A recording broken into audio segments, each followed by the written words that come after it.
The gospel reading for this day comes from the second chapter of the Gospel of John. The Passover of the Jews was near, and Jesus went up to Jerusalem.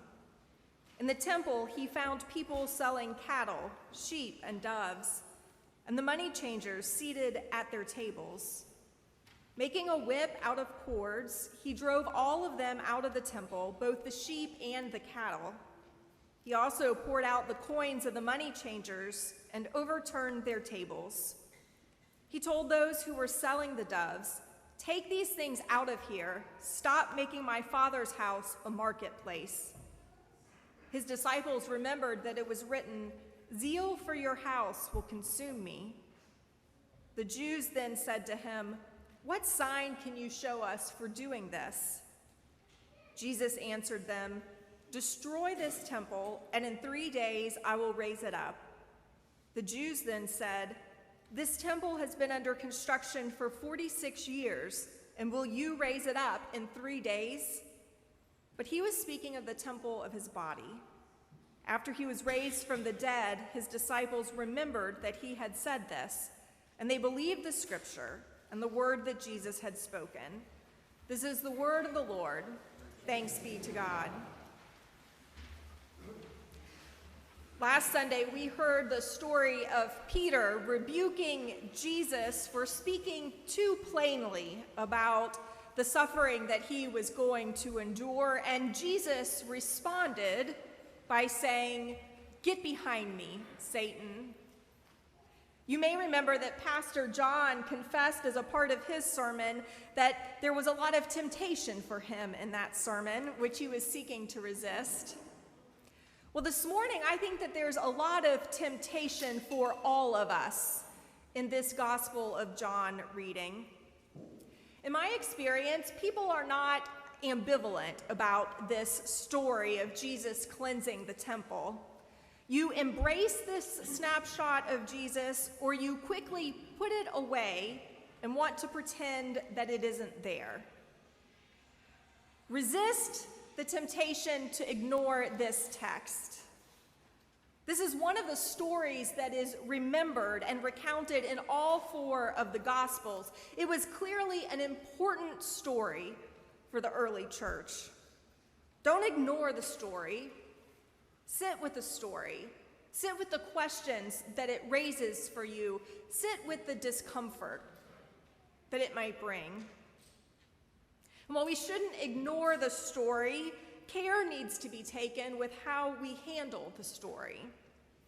There's temptation as we encounter Jesus driving out the animals and overturning the money changers' tables to take up the whip alongside of Jesus in righteous indignation. Clearly, there are many injustices in the world. There are causes that we feel passionately about that need correcting, that need attention. Perhaps you're thinking, well, perhaps I've been a bit too nice and too passive in my resistance, in my advocacy. A whip will surely get some attention. Yes, it will. But before you start to look for cord with which to fashion a whip, a word of caution. Jesus' displeasure in this narrative isn't with those on the outside. It's not with them. It isn't with kings or rulers in their palaces or with the forces of empire, seen or unseen. It is not with the pagan rulers who may or may not have ever heard of the God of Israel. No, it was with the money changers who served a purpose and a role within the temple. The buying and selling of animals for sacrifices was a necessary activity. Their tables were tolerated, if not outright encouraged, by the temple authorities, because the money changers allowed them to meet their institutional goals. The issue isn't so much what was happening as to where it was happening. The selling of animals was taking place in the courtyard of the temple, which was a place where Gentiles were allowed to come and have space to pray.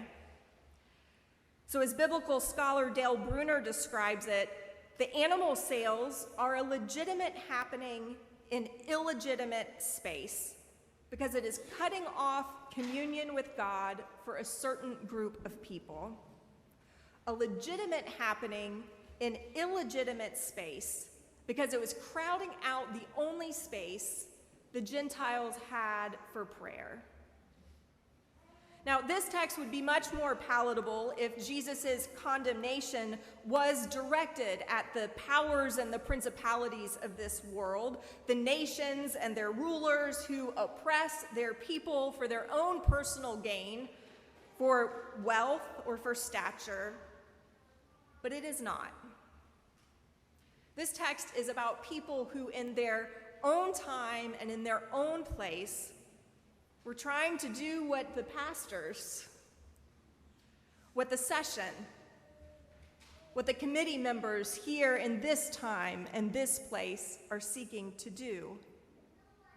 So while we may get excited that Jesus is picking up a whip and turning over tables of our favorite injustices out there, this text really calls us to imagine Jesus entering our own church and overturning some of what we allow and accept in service to the institution that is, in fact, less than what God expects or desires. Imagine the scene for a moment.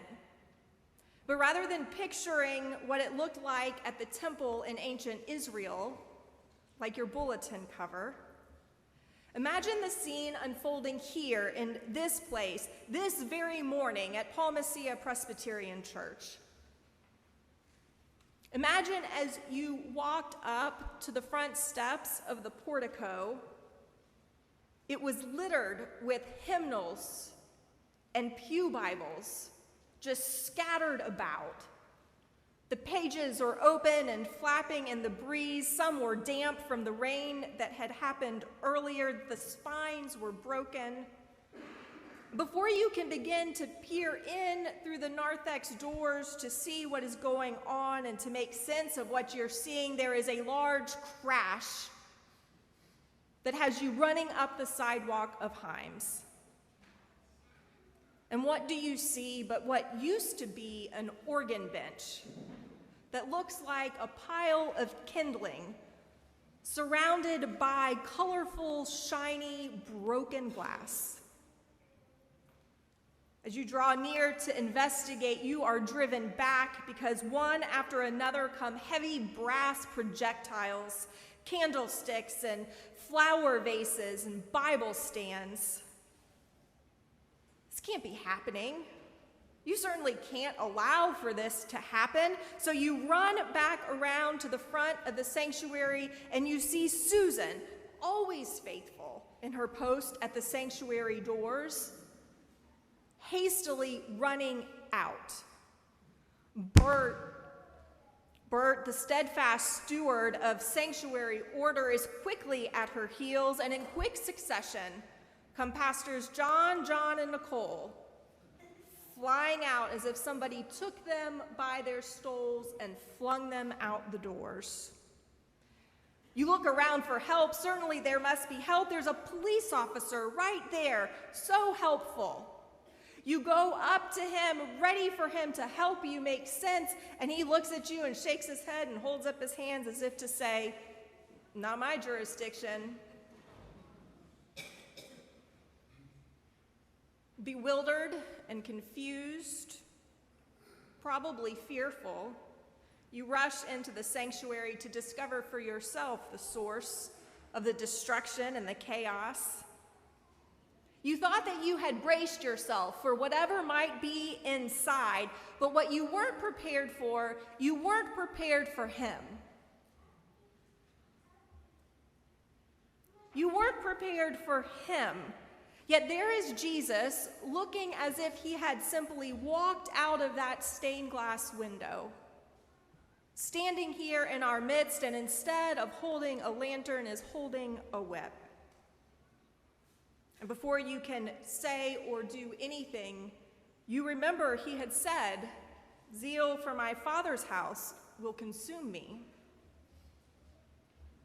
Imagine. Friends, Jesus clears out the space so that people can feel at home and connect with God again. Are we cutting off people's access to connect with God in any way?